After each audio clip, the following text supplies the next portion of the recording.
All right, welcome back. We're doing what do you call it? We're doing a double header today. This is our second video we're doing today. Just trying to get ahead. Yeah, we're gonna listen to Red Sun Rising, Polyester Zeal. I got the idea just because when we were doing the last one, I was like, these guys were the shit. And we talked about like modern bands that sound like they're from the 90s, and this was like the only one that really came to mind for me. And you said maybe I'll pick that one. I was like, no, fuck that. I'm picking that one. That's going to be the next one. Well, and on top of that too, I mean, talking about this one was the band that I thought of immediately as soon as we were talking about it, because it's like this could have come out in 1993, 94. Yeah. I wouldn't have known the difference. So we're doing Polyester Zeal. It's their debut album, which came out on August 7th, 2015, which I can't believe is almost 9 years, or it'll be 9 years old in a couple months. I mean, it's incredible. I mean, it's, 'cause to me, it just seems like it came out yesterday. Yeah. Like, it really does. Yeah. Well, I remember when it came out, because I was working at the lawn care company.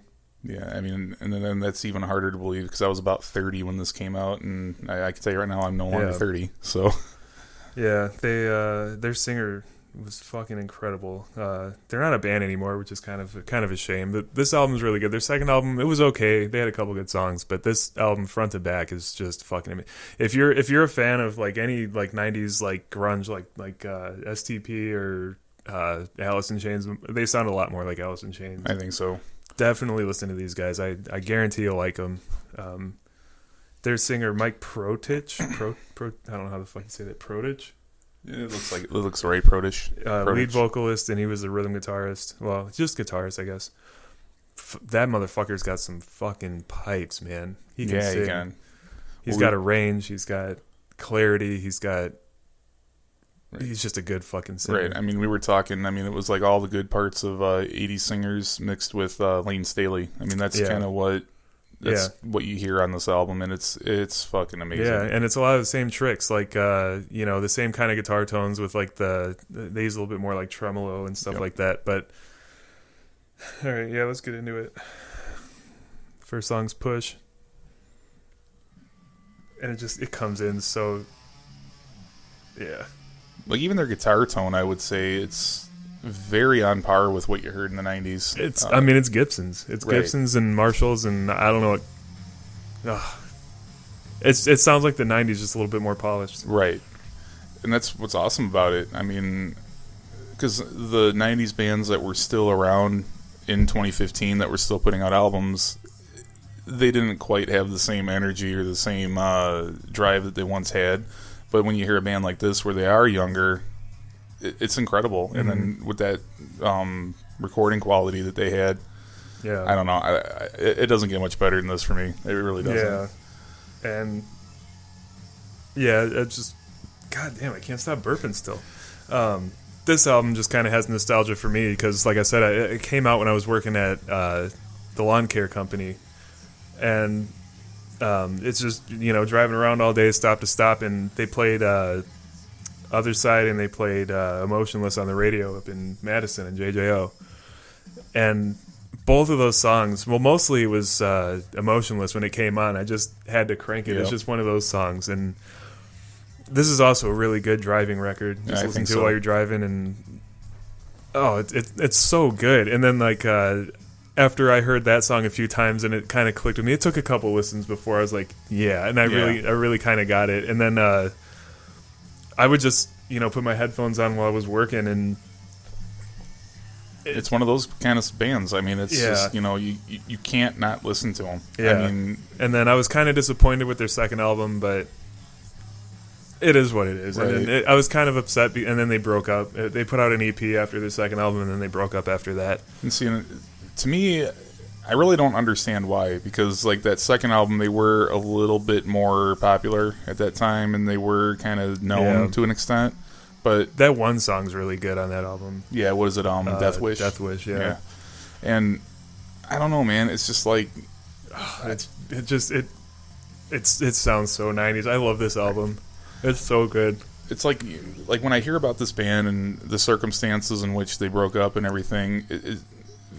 if any of them our viewers are football fans, it just reminds me an awful lot of like Andrew Luck, where it's just like he had so much potential to keep going, and he could have been, you know, a legendary quarterback, just like this band. You know, it's like if they had just continued going on, you know, maybe they hit a hard time or a skid or something. If they just pushed forward and just kept going, we'd be talking about them. They'd be legendary status at this point. Here, watch your drink. Put it over on my amp or something. I don't want it to spill. Yeah, and I'm not trying to make it seem like I'm trying to be lazy or anything like that, like picking all these albums for my last few picks that I knew like really well, but it wasn't even that with this. I felt this was very fitting after listening to STP. Oh yeah, I mean, and to be honest, none of these albums are easy. I mean, you still got to put in some work and figure it out, you know. Yeah, and then I felt it was a pretty good transition from '90s to now was this, and then whatever we do next, we just do next. Right.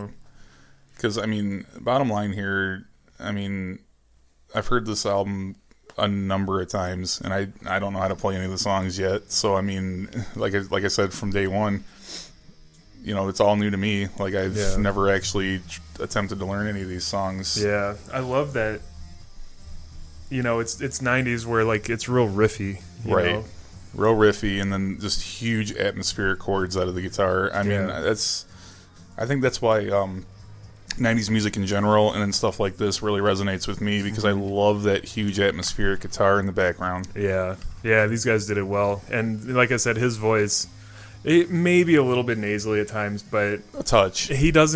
He's perfectly on key, and live he sounds just as good. Like I was saying in our last video, I listened on JJO, they would bring bands in to do like a live acoustic set in their studio. Right. And they came on, and I don't know if it was maybe just their singer and an acoustic guitar, maybe another guitarist, and he was sick when he came in, he had a cold or something like that, and he just sounded exactly like the fucking record. It was crazy. Dude's fucking good. Super good. I don't know what they're doing now, if anything. I hope he's doing something. I hope so, because I mean, not just him either, the rest of the band, because I mean, they were very solid. I mean, just listening to them, I mean... And that's the thing, too, is what sucks is, like, if they are doing something else, though, I don't think it's as special as what they put together on here. Because this band, I don't know, it must have just been a perfect storm of musicians together. Yeah. Oh, these guys are from not too far from here either. Well, kind of far from here. They're from, I guess they're from Akron, Ohio. Oh, really? Okay. Aha. That's Cleveland, yeah. Great. Let me see. Yeah, they're from Akron, Ohio. And it just says they're on hiatus. It doesn't say they broke up. Okay, so I mean, hopefully they that's broke the case. up. Let's be honest, right? Because their last EP came out 5 years ago, and it didn't do well. Thread didn't do well. That was their second album. Yeah. And I'm trying to get Casey into some shit because he showed me a bunch of shit. Casey, if you're watching, listen to these guys. You will not regret it. That's also, I'm trying to get him to listen to Silosis too. Yeah. Yeah, that's right. They did that cover of Uninvited by Alanis Morissette. Oh, okay, yeah. So they had some stuff that came out before this, but it wasn't anything that really... I mean, this was their debut album. I'm guessing they had EPs or something like that before this. But, yeah, there were, 3 singles off of this. The Other Side, Emotionless, and Amnesia, which is this song. This song's Amnesia. Which it's really good. I mean... But they released this and Emotionless as a single like a year after the album came out. Right. It's kind of weird.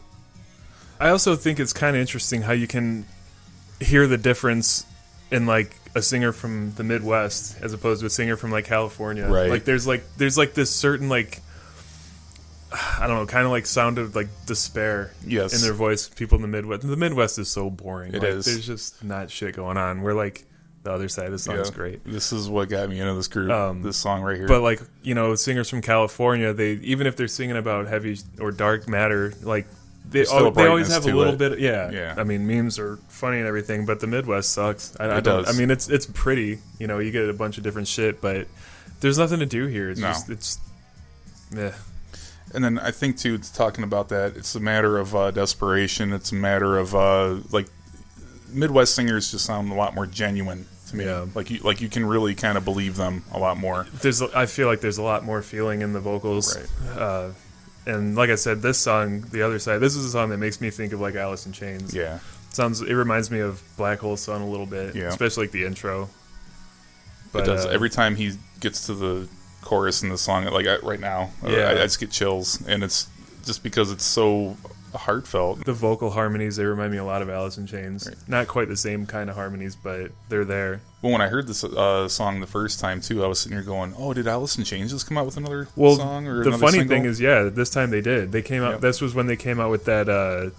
What was that song?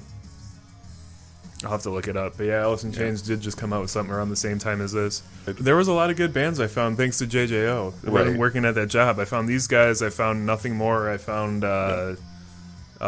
Like a Storm, which they were kind of just radio rockish, but they were cool as fuck because they're from New Zealand, and their gimmick, if you want to call it that, is they play with a didgeridoo. Oh, okay. They call it didgeridoo metal. Okay, all right. And they're kind of cool. They did a cover of like Gangster's Paradise. These guys just stuck with me through it all. Like, I don't know. There's something about it. It's nostalgic, but it's new and it's fresh, and it was a breath of fresh air. Probably similar to how it felt in the '90s when the '90s grunge era started. It did. I mean, as soon as this hit, I mean, just all the memories flooded back to me, and that's why I like these guys so much, because it was like that last grasp of like genuine feeling from that time, you know, and and it's just good music. It's not like they were trying too hard to be something. I think what they were doing was genuine, and it came across so well in their music what they were trying to do, and it was such a great record, and they were a good band, and it's just such a fucking shame that it is. Well, I think it's really interesting too, a band like this coming out in the Midwest. That bass tone is fucking gnarly, dude. Yeah, it is. But I think it's interesting because grunge and alternative rock in the 90s was really heavily associated with Seattle. Yeah. It's really interesting to think that a band like this coming out of, you know, the region we live in, it's almost like the Midwest has become the new Seattle, right? You know, and I for one can feel it. I mean, there's similar atmosphere, just it doesn't rain all the time here. Yeah, I mean, I don't know what it's like in Akron, but I know Ohio is not exactly the nicest place. No. There's parts of Ohio, like it's Midwest, you know, it's farm, you know, stuff like that, but I think Akron's more of a... I think it's very similar to here. I think it's a little dumpy. Yeah. I don't know a lot about Akron or Ohio. Let us know how it is in Ohio. Right. I know like Cleveland there's parts of it that are nice. Right. Oh, yeah. But just like any other town, there's parts that are shitty. Right. But it's like, I don't know, it's interesting how different areas of the country, you can hear the difference in the music. It's crazy. Right. Even if they're trying to do a similar thing, like there's such a difference. A lot of this album was... like I said before, where I had to go back and listen to it because there was a lot of it was stuff I would skip. Yep. But after a couple listens through, this album quickly became one of my favorites. Oh yeah, I mean it's not like a daily listen or anything like that. It never really was, but it was just one of those ones that was always in the back of my mind. Like, oh yeah, there's that fucking record, and the whole album rules. It's so good. These guys are probably what got me into listening to the '90s stuff. Right. Because like I said, I've always heard the 90s stuff, but I never really cared for it much. But then when I heard these guys, I was like, wait, this sounds like familiar. Right. You know, and then after I heard these guys, I went back, and that's when I started getting more into like Soundgarden. Right. They were the first, like, other than like Nirvana. I used to listen to Nirvana like in middle school, but Soundgarden was like the first like grunge band that really kind of stuck with me after I listened to this. That's the beautiful thing about Emotionless. This song's so fucked up. This song's fucked. It's good, but the lyrics are fucking...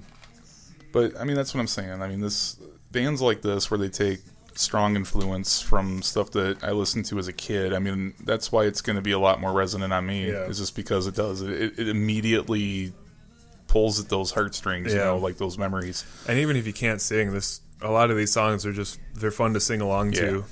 This one especially, like, it makes you feel like you can sing. Right. Man. And then when you listen to yourself, you're like, oh, fuck, no, I shouldn't be singing. Right. This guy's a good singer, though. Yeah, real quick, though, I just want a small little theory discussion here. Just those big, open, suspended chords with the way he's doing his melody on the vocal line. It's so effective because you get that rubbing. Especially, like, this part where it's kind of... Yeah. Right. Where there's that, like, key change dissonance. Right at the end, yeah. And that's what's awesome about it. And then it goes back into the original key. Right. Oh, man. And then when he comes in like that with that... his voice is so good. I'm getting chills. It's bringing me back to when I first heard this song. And as soon as this part kicked in, the first time I heard it, I was like, what the... And I just cranked it. I just instinctually cranked the radio up. Well, and it comes in so hard, like after the intro. Right, and the register in which he's singing too. Correct me if I'm wrong, but aside from like emo music and stuff at the time, nobody was really singing in that register at the time. People were starting to, yeah. Oh, they were getting back to it. Yeah, I mean there was. I mean, you said other than like the emo music, but yeah, they were starting to get there. Okay. Yeah. Because I remember hearing like the radio rock and stuff at the time.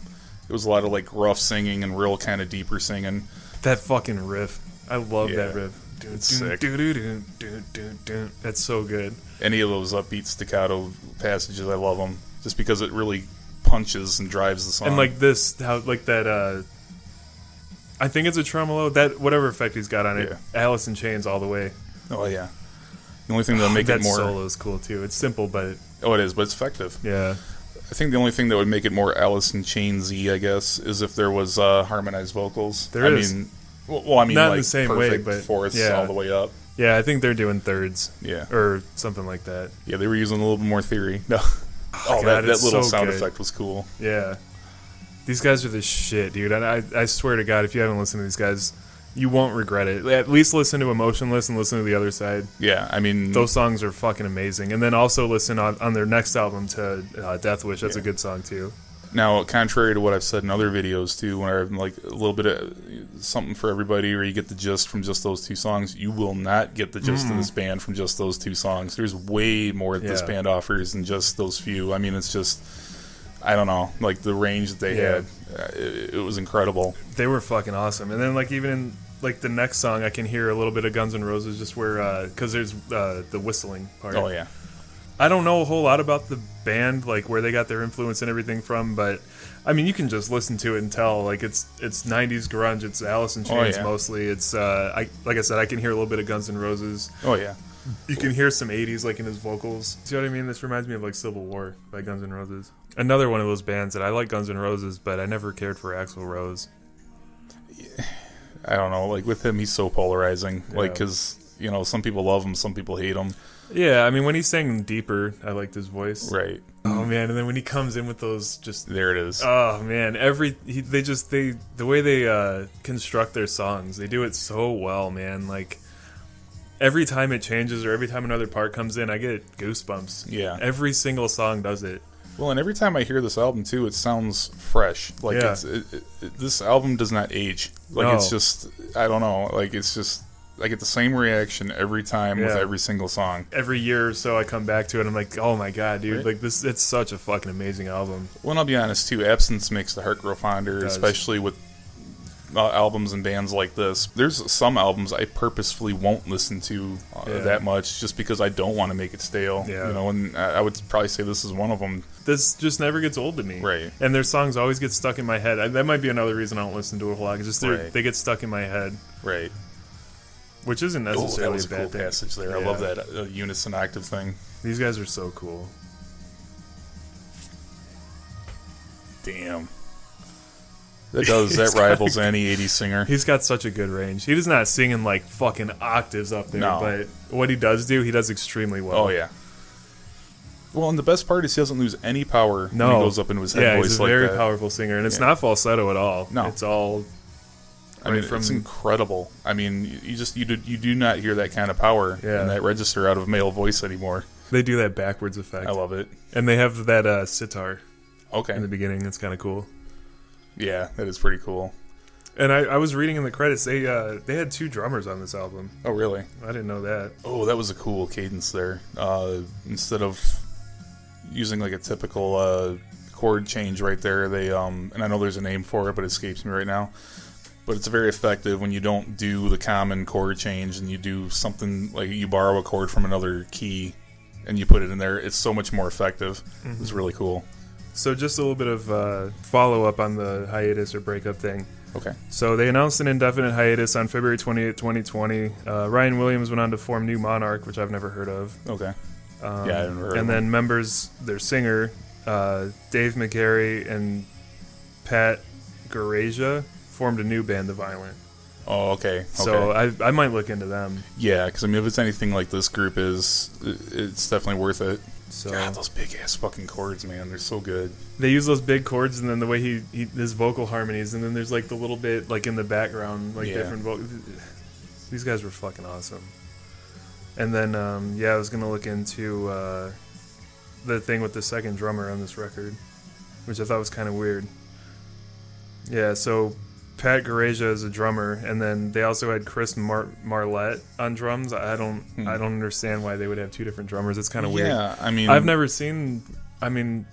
because maybe he left or something like that, and while they were making it, I don't know. But Pat Garaja, they said that he's the one that's going with Mike and playing in the Violent. that is weird. I mean, That's kind of weird.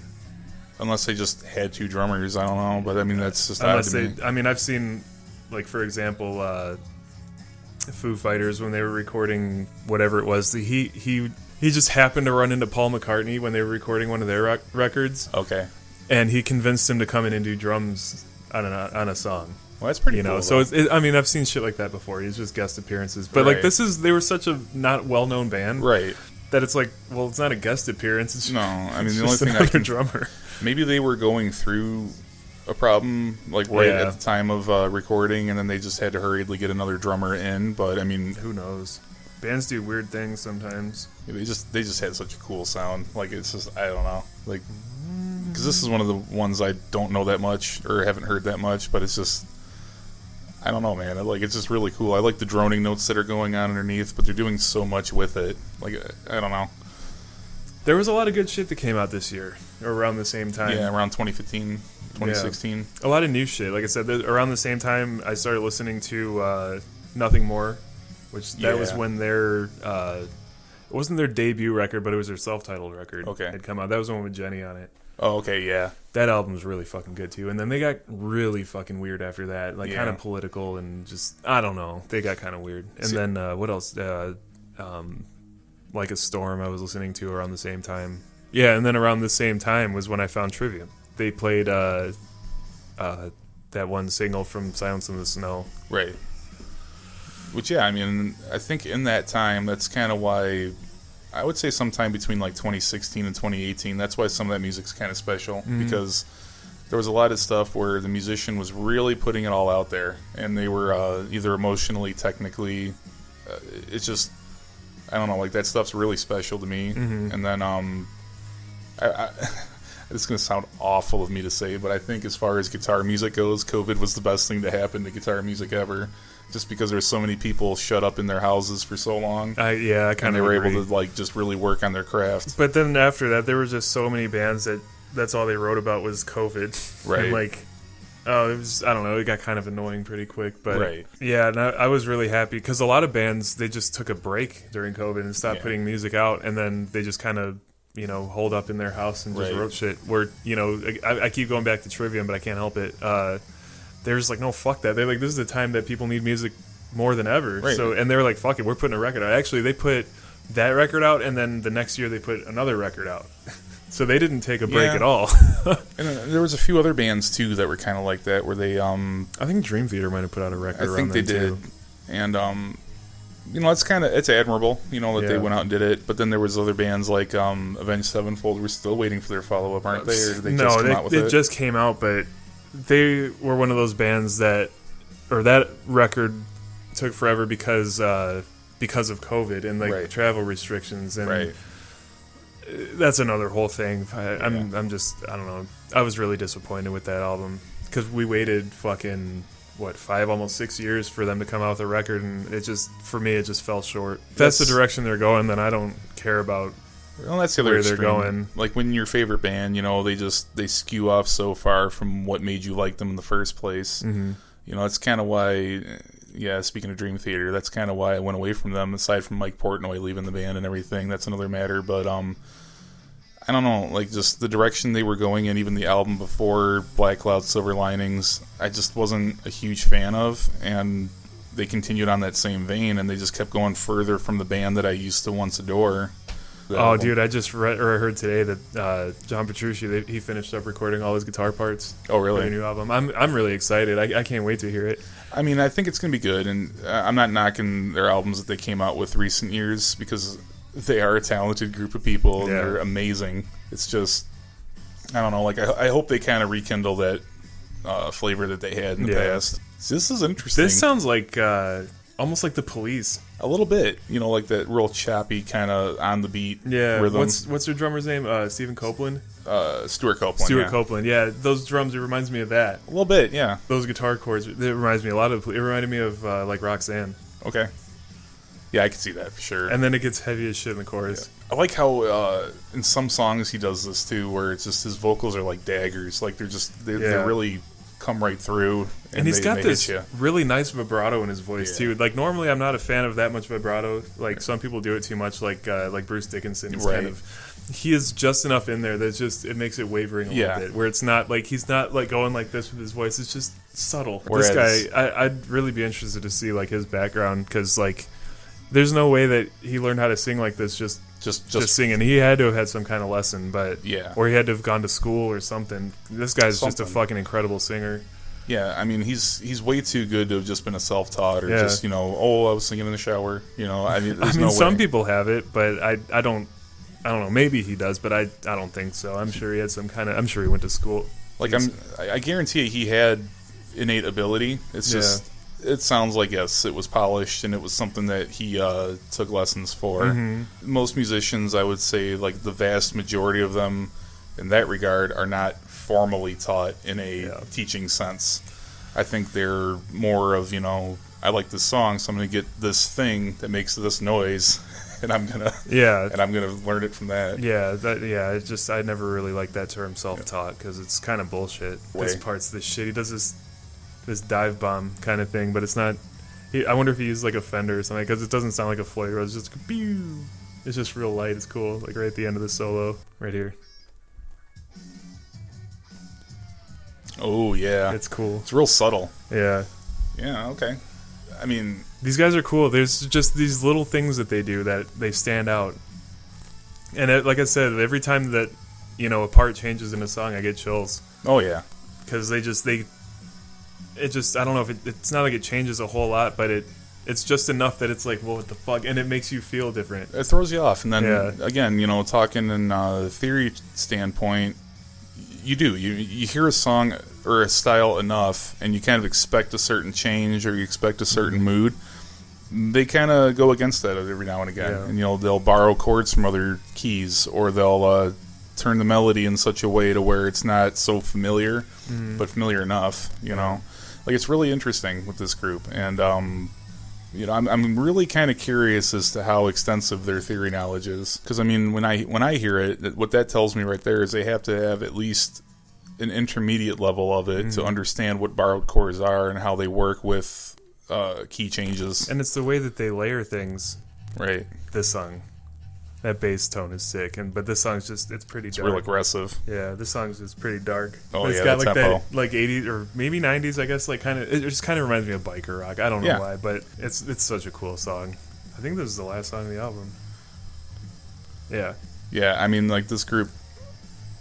I don't know, man. I mean, it's just like it's almost like a time capsule of music in general. I would say from 1991 until 95. I would say I can understand when people talk shit about the 90s music. I think they're talking about the latter half of the decade for 90s rock. Maybe there was some good like Foo Fighters. They were kind of coming into their own around that time. Yeah, I think they started in 95. But the majority of it would be like Smash Mouth-esque, like where it was like really but they industry were much more pop than they were rock. Yeah, I mean, I guess Lenny Kravitz was around at the time, but see, he was churning out like he was a little bit more like classic rock sounding, right? Yeah. And then I'm trying to think of other bands like that, like Good Charlotte. Yes, and but they were more punk rock. See, that was a weird time too, because there was so much stuff that was like, it could be this or it could be this, but it could fit here and it could fit here too, but it could fit over here. Like, there was just a lot of shit in music in the early 2000s. Well, and again, I think you hit it on the head though. It was mostly pop oriented, where it was like it's got to be on the radio. Sick. Man, that's very Slash like, isn't it? Yeah. Yeah. These guys were fucking good, man. But I get what you're saying. Yeah, it was a lot of like pop rock. Yeah. Well, Avril Lavigne, like pop punk. That stuff got really big. Because in 1999 hit, and then there was a bunch of really good shit that came out. Linkin Park's first album came out. That was when System of a Down came out, and a lot of good new metal. You know, Spine Shank was right. we're never gonna fucking do that album. You know that, right? We're gonna. But that's what I was talking about, though. That perfect storm leading right up to like when nu metal and rap metal and all that started coming out, because we needed that change at that time. Yeah. And even Papa Roach. I mean, to me, they're not my favorite, but at the same time, we needed Papa Roach then. That's kind of what's cool about this album is it feels familiar, but it's new. It's nostalgic, but it seems original at the same time. Right.